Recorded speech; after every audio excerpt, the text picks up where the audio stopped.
Ladies and gentlemen, in this video, I'm going to be showing you how to edit your WordPress pages that were built and designed with the awesome Divi Builder. Now, this video is really built for Idea Swell clients. However, I'm making it public so that I might be able to help some of you out there that need help editing those pages built with the Divi Builder. Why do people use the Divi Builder? It's clunky, you're just adding stuff, it costs money. Why bother? Well, one of the main reasons I love it is it actually makes content editable for a client. That is, they can just come to the website, they can hit this little Enable Visual Builder button. That is after they log in, of course. Just a quick walkthrough. I'll backtrack in a second. Then you've got basically everything editable. Let's say I want to make this say connects. I'm just going to click right there and add the S. Then I'm going to either hit Command S, or I'm gonna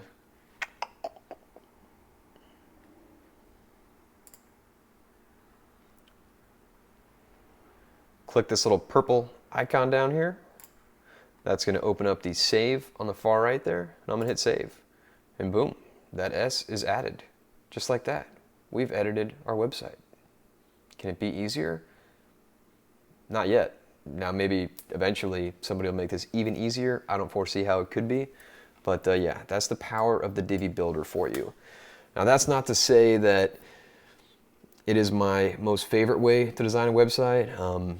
It is clunky. We have to do a lot of optimization to make a Divi website actually load quickly. I don't recommend it for advanced level developers and designers, but if you're building a site for a client who is not insanely tech savvy and doesn't know how to edit markup, program language, HTML, CSS, a system like this is the way to go. All right, so let's jump into it. For this particular video, I'm using an awesome website we recently finished for some really good friends of mine. I don't know if I probably shouldn't call you guys out by name, but ultimately they run the Giving Pendant. Awesome people, awesome concept. You get a pendant. On the back of the pendant has a 4-digit code. You come to the website, you plug it in, and then you can see this cool map, and you can see where the pendant's been. Now they're just now launching, so we don't have a whole lot of pins on the map. In fact, that's just dummy content right now, but I'm sure in a couple months that's gonna flourish with pins. So yeah, Giving Pendant website is what we'll be using for this tutorial. Now, important to know here, as we're looking at editing a WordPress page, that means below the header. What is the header? That is this box up here in the top, this white box specifically. That is the header. If you want to edit that, look for one of my other videos on how to edit the Divi Builder header. Same goes for the footer. This down here is the Builder footer, or the site footer, so if you want to edit that. Pretty similar concept to the header, but I've got a specific video on how to edit that. Just look for video key term footer in the series of videos I'm putting out here. All right, so now I'm going to backtrack real quick and show you guys how to get here. All right, now logging into your website to make your edits is pretty simple. For most WordPress sites that have no security, it's going to be whatever your .com is /wp-admin. However, I highly recommend you change that login page. There's a lot of plugins out there that do it. Eventually I'll put out a video on WordPress security. In the meantime, for a lot of you, it's WP-admin. For my clients, check your login packet for the login screen. If you have a site with a public login, I'm not going to be as crazy about the security on that because anybody can find the login screen anyway.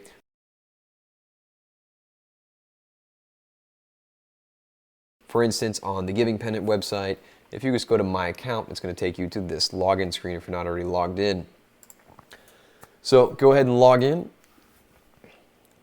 Now, once you log in, this might take you to the front end of your website, or it might take you to the dashboard. Either way, if you want to get to the dashboard, you can come over here, hover over your site title there, and tap on Dashboard. This will take you to the back end of your website. Now, depending on what type of client of mine you are, you either have editor access, or you have author or administrative access. Right now I'm working with an account with admin access. However, with editor access, you will be able to do all the same things I'm going to do in this particular video on how to edit your pages built with the Divi Builder. So if it takes you here and you want to edit your site's homepage, just tap Visit Site, and that will take you to the home page of your website. Now, this same technique that I'm about to show you will work on any page. Simply go to the page, and if it was built with the Divi Builder, you will see Enable Visual Builder up here. Now, on some pages, you might still see that option, and you might click it, and it might go haywire. That just means that page was not built with the Divi Builder. Simply exit out. However, the pages we're going to edit today were built with the Divi Builder, so we're going to jump back to the home page. And on most sites, by the way, the logo will take you to the home page, especially sites I build. All right, so to make changes to this page, let's say we want to edit this text, we're going to tap Enable Visual Builder. And now there are a few things to know about the Divi Builder. I'm cutting right into whatever that guy was just talking about, because here's something important you need to know before you start editing this page. If you plan to make a ton of changes on this page, you're going to throw out my old layout and you're going to go a little ham and make your own design because you think you're a Divi Pro all of a sudden. That's cool, go for it, but I do recommend you back up my design before you delete it or mess it up or completely throw it out of whack. So let me show you how to do that. Once you're in the Divi Builder, and your site's probably going to look like this. You're going to come down here to the center, you're going to expand this, and then you're going to hit this little icon with the little circle with the arrow that points down. All right, tap that, and you're going to save the layout to the library. All right, and what I recommend calling it is whatever the page is followed by the date. For instance, home 03/15/20.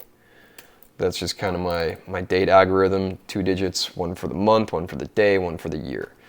All right, now save to library. Then save again, because remember it's all dual factor saving. One is kind of saving things to the system, the other is actually publishing that system live off to the internet. In this case, just really off to the core of the site so that nothing's lost. Now, if you manage to completely mess something up and you have to bring the page back, it's really simple. You just come down here to the plus icon in purple, and you go to your saved layouts, and you look for that layout we just saved. In this case, it is that home 03/15/20. It is going to ask you to overwrite the existing content sometimes. Apparently not in this case. But anyhow, that will bring back the design as it was before you completely bonked it all to hell.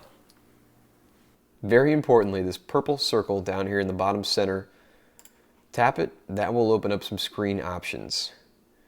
If you hit this little arrow here that looks like a click, that will then turn off all your sections and rows and columns so that you can more easily see what's going on. But let me explain what's going on first before we actually make an edit. The outermost container here, let's just call these blocks containers because ultimately that's what they are, they're div containers. The outermost often controls that background image. It also may control the padding or margin. If we want to edit that, we're just going to click inside of it, but not inside the boxes that are more inside, if that makes sense. All right, so we're going to tap it. That's going to bring up this awesome little tools option dialog box. Now, to edit this, you're going to want to hit that gear icon. This one over here will move this entire section. I do not recommend moving sections in the Visual Builder. I will show you another way how to do that later in this video. If we want to edit this background, we can hit the little edit gear icon. That brings us to our section settings. From there, we can see our background and we can see our image. If we want to change that image, we simply tap it, click it, and then we can go to either our media library and look at images we already have uploaded, or we can upload a new file. Now keep in mind, if you're uploading images to your WordPress website, you want to make sure you optimize them. If you don't know what that means, I'll put a link down in the description to a very short tutorial on how to optimize images. Now, you can use Photoshop or a program called GIMP, that's G-I-M-P, and there are probably even some other free tools available aside from GIMP, as it's been a while since I've checked. But regardless, the larger the image you upload, the longer the site takes to load. So I always try to get images down well below 200 kilobytes, often below 50 kilobytes, but for large background images, you're generally going to be around 100 kilobytes If you don't optimize that image first, it could very well be 4 or 5 megabytes. That is way too big. All right, but getting back to it here. We would upload a file if we wanted to change that background. Let's just say we did this. Instead of uploading, we'll do media library, this one, upload an image. That would change what's currently there. We would then want to hit this little green check, followed by the save icon down here in the bottom right. All right, so outermost is blue, then you've got your green, that is the row. Again, you've got almost the exact same. Pancho's moving around. Hang tight. Whatever, the audio can't be that bad with him moving around. Anyhow, you've got the row here, and then you've got the module. So section, row, module. Now, Divi modules, see if we wanted to add a new one, we would have hit this little plus icon right here. That'll give us the option to add a new module. Modules go inside of rows. Now also within a row you can have multiple columns. You could have a row that has 6 columns in it. Inside each column you could have a module. You can actually have multiple modules inside any column. More on that later. For now, if we want to edit this particular module, this is a text module, we're going to hit this gear icon, and then we're going to click on this text tab, and then we're going to stay within our H5 tags. Now I highly recommend you do it this way. The other way to do it is just to come right here to the text, click again, put your cursor where you want, and you can actually make your changes right there and just hit the save option down here, or on a Mac, Command S. Of course, I don't actually want to do that. Actually, I'm not supposed to have this S there either. Sorry, guys. All right, but let's say we want to edit this icon. All right, let's say we don't want to have this particular square. This particular module is called a Blurb Module. And if you can't see the gear, sometimes it's a little tricky, but you just want to click inside that module and that will bring it up most of the time. There is another option to get to that, and I'll show you that in a moment. But if we want to edit that icon, we're going to come down here to Image and Icon, and here's where we can make our selection and change. There's quite a bit here. I have made, for many sites, custom icons because often there just isn't what you need there. But for the most part, hopefully what you need is there. Make your change, hit the green check, and then hit the save to solidify those changes. Anytime you make a change to your website in the Divi Builder, you're going to hit the green check to verify that change, and then you're going to hit the save button to actually publish that change to the live site. It's kind of a 2-factor saving system or something like that. All right, now you'll notice here this map isn't loading. Sometimes it does load in the Divi Builder, sometimes it does not. It is not a Divi Builder element. So if we want to actually make any changes to that map, you can see we've got our shortcode right there. What a shortcode basically does, it pulls data from another system and drags it into the home page. All right, so again, that map, you're not going to make any changes to that map here on the page within the Divi Builder. Now let's say we wanted to change this image. This particular image is just that, a simple image, meaning it is a top layer. It's not a background layer behind any text. It's an image right on top of the home page, or right on top of the page. All right, so we're going to click there and then hit this gear icon. And by the way, if your Divi Builder is not looking like mine, it's because you likely don't have this little icon selected at the bottom. And if you don't see this entire section, come over here and make sure all these are selected. You can see if I click them again, they're disappearing down there at the bottom. We want to have all these selected. And that's by clicking these little 3 dots on the far left, which are the builder settings. All right, but I don't like to look at all these bars and borders and tool boxes. I'd rather just click and hit what I need, so this is the default I prefer. Okay, so editing this image, click on it, hit the gear icon, and then you can tap right on the image and then select a different image. So we upload this one because we want Pancho in there. All right, and boom. Now we would hit this green one and then this save, and that would save it to the site. Now, had I hit the green check, I could actually hit Command Z and it would undo. For instance, let's say I make a change in here. Now when you're editing text in Divi with the Visual Builder, one thing I highly recommend if you're writing quite a bit or if you're making a lot of changes, make those changes actually outside of the website altogether. That is, pull up a text editor and add all your text, write your text elsewhere, and then copy paste it in. So in this scenario, we'd copy this text, we'd bring it over here, we'd come over to edit.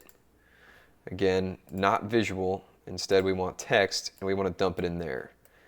Now, you can edit with the visual, and in fact, you can just highlight things and make them bold, highlight something else, make it italic, highlight something even further, change the text color.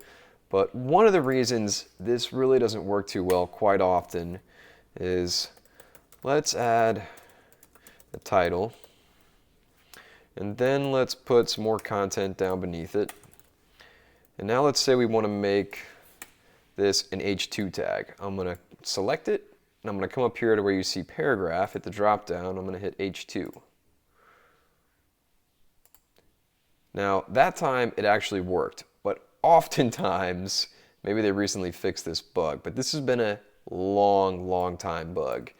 Generally though, what will happen is they will take this H2 tag, the closing one, and they will put it down below. And then what you'll actually see will look like this. All right, I don't know, maybe they fixed it. Regardless, please edit off the Divi Builder when it comes to adding a lot of text and then paste it in. And I really don't recommend using this visual tab, but if you must, use it. There is some great functionality there. It's just I've had more headaches with it than it's worth. You can always hit Command Z, sometimes you can't though. If you go too far, you've gone too far. And then you might just have to go into the text area and look for these HTML markup pieces to try to fix things. Basically, anytime you see something that looks like this, I'm trying to brain fart on what this little code thing is called, but ultimately, if you see that, that's a closing tag. If you see it without that, it's an opening tag. So for instance, opening, closing. All right, that may sound really simple, but trust me, it will get confusing. And if you have a lot of HTML markup inside, this will get confusing really quick. Yeah. Anyhow, you get the idea. Be careful. All right, that's the bottom line. Just be careful when you're editing the text and stuff because it can get messy. Green check. As long as I haven't hit the save button yet, I can actually hit Command Z.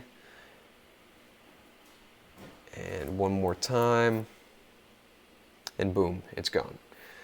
Don't always count on that working, but oftentimes it does work. Okay, now these images are a bit different. If we want to make a change to these are actually inside the column backgrounds. All right, so we'd actually have to come into this particular row, and then we'd have to edit this column's particular background settings. Okay, there you can see it. I'll do that one more time. I'm not editing the module. This is a text module, button module. Outside of all that is this row. I'm editing the background and the column of the row. You can see this particular row contains these top two images and elements per se. Gear icon to edit the row. You can see the columns stacked, top to bottom, left to right. So this top column is our sponsor, this bottom one is our share. So if we wanted to edit that share, we'd hit this gear icon, that would bring us to this dialog box where we can edit that background. And again, you just click and change the image by hitting the Upload an Image button down here on the bottom right. That will automatically close this dialog, then you would hit the green checkbox again. Now with these particular images on this particular site, they are all pre-set for their exact size so that they're all perfect squares, I believe anyway. Let's see. No, they're not perfect squares. They're a little wide. But anyhow, if you're going to replace one of these, I recommend you download one of the previous ones and get the dimensions right so that when you swap it, it's all correct. and you don't have one image background that's a little longer or higher than the other one. All right, now let's say we want to change where one of these buttons goes. We want to change where the link goes. You can see we've got the button text right there, and right here we've got the link. Now this is a jump link. That means that we're staying on the same page we're on, we're just going to a different section. So let's just go ahead and jump right into that. Basically, this word share is the CSS ID of another section. Now let's see if we can just figure out what section that is. I think it's going to be up here. Yep, this share today is what it's going to be. And since the row is the closest thing to the top, I'm betting if we go to the settings on that row, we go to advanced, CSS IDs and classes, there you see the word share. If we wanted to change this so that a different section of the site was the share section, we would remove this word here and name another one with that ID. Alright, so we've gone through editing text and images and background images and buttons, and now you somewhat understand what a jump link is. Let's see if there's anything else we want to cover in this particular video. Alright, this also is a custom module for Divi. This is an email opt-in. We've got, I believe, let's see, MailerLite integrated here. I'm not going to get too deep into how to edit those settings because that gets a little technical, and it's much easier to just call your developer or your designer and have them make that change for you. However, there are tons of how-to videos on YouTube on how to set these things up, so I'm not going to do one of those. If you want to change your mailing list though, if you were in MailerLite and you added a new mailing list, so long as it's all connected, you should see some drop-down options here in which list you want to have there. All right, let's see. Now, this particular background of this section is set to parallax. What that means is as you scroll, the image stays still and the content just kind of goes past it, like you see here. And you can see we've simply got parallax turned on, and then we've just used the right size image to make that look right. When it comes to parallax, you want to make sure the image is tall enough so as content passes it, there's enough content to show behind it. If we use a really short image, it would get stretched, and then you'd have a kind of out of whack, blurry looking background there. All right, let's see.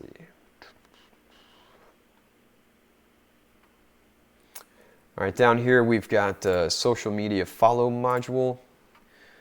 So if we wanted to change the Facebook link, gear icon next to Facebook, link right there, make your change, hit the green checkbox.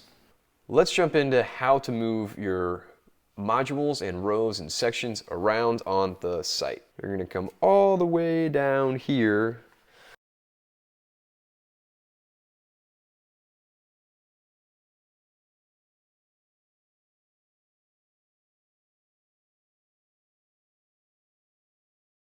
Now, you can move sections anywhere within, on top of other sections, and you can move rows on top of other rows. You can also move a row outside of its section into a different section.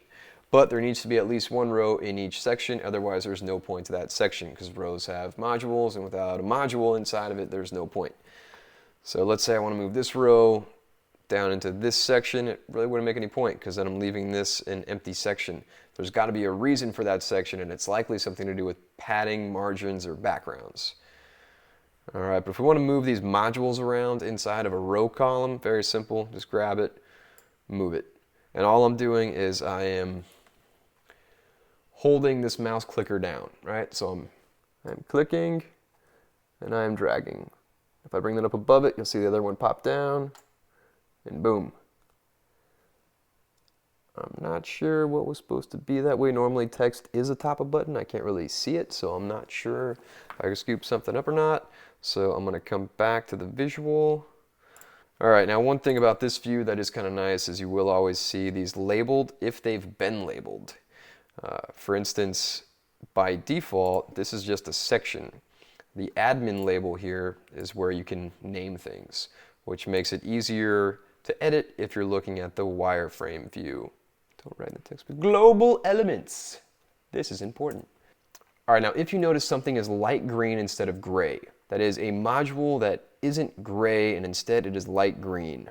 Actually, a lot of yours are light green, lime green, instead of gray, but gray is the default.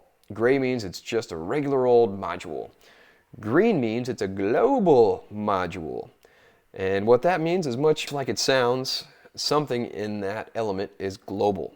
So for instance, these three elements here, I didn't want to have to make one blurb element and then copy it and have another one next to it, another one next to that, all copies of the first one. Because what if I make a change to the first one and then those styles I now have to go in and put in on the other two? So instead what we do is we make a module and then we come over here to this little save module to library icon. We hit that, give it a name, add it to a category if you like. Normally there's an option here for make this a global element. However, since it already is, it's not giving me that option. Now, looking at the actual contents of this element, you'll see you've either got this red little indicator here, meaning that it is no longer global, or the green indicator, meaning it is still global. Now, normally body, title, things like that are not going to be global because those are the unique elements that we're going to change on the other section. However, things inside the design are often global. This way, if I make a change to the sponsor box, it goes and it happens on the other two boxes. Blurbs, whatever. All right, now, the only reason that's really important is because if you want to edit the spacing of this sponsor box and you edit it, it is going to change the follow and the share by default. However, if these were gray, you would be changing them individually. Now, in elements where there's no need to have a global module, you'll get to see that it's gray. Again, buttons, I often like to make these global elements so that I can use the same styles across the site. Yeah, that's the basic understanding of global elements. Let's jump into how to make changes to things that you see on your mobile device, right? So what if the padding's not quite right? Or what if we want to change something so that something's specific to how things look on a mobile device? Well, let's show you how to do that. For instance, let's say this text is too small on mobile. Gear icon, as always, inside the module. You'll see by default, most likely the visual is the tab you're going to see. Switch this to text. Make a note that this says H5. That means header 5. Now come over to the design tab inside this text setting module. Go to heading text. And then come all the way over here to H5 and click it. Even if it looks like it's already selected, click it anyway. And boom. Now you can edit what happens to that particular text as far as the design of it goes. So what we're going to do here to edit the size on phone only, make sure this little phone icon is selected. Come over here and hit phone. And sorry, there's actual letter spacing, but up here, the size, phone is selected. Let's bring that down just one. And then for the line height, let's also bring that down on mobile a little bit. Let's see. So we're actually going to drag this little circle a little bit to the left. Now, if the circle doesn't want to move the way you want it to, just come over inside here and just type what you want. The Divi Builder is great for many things, but occasionally it can act a little funky. So if it's doing that, use one of the other setting options to get your change complete. All right, now that we're done in there, we're going to hit this green checkbox again, and that's going to take us out of the mobile and back into the desktop. Now, if we want to look at the site and see just how it looks on mobile, we can hit the little phone icon down here. And this doesn't mean that changes we make only happen on mobile. All it means is that it's showing us how the mobile looks. So if you want to make a change to something mobile specific, you need to make sure that little phone icon in the design arena is selected. So if we want to change our margins just on phone, we have to select that little icon, and sometimes it pops right up, sometimes you have to hover over near where the title of that area is. Click it, and then be sure that phone is selected, and then you can make custom changes to the phone. Same thing with tablet and desktop. You can have unique settings for each. But guys, for the most part, most of the sites we do are very fine-tuned so that they look right on mobile and desktop before you ever get a hold of this video. So I don't recommend making too many changes to that stuff unless you really feel the need to. Alright, that about wraps up our tutorial on how to edit WordPress pages built with the Divi Builder. If you have any questions, feel free to comment below, or if you're one of my clients, reach out to me direct and I'll take good care of you. Cheers.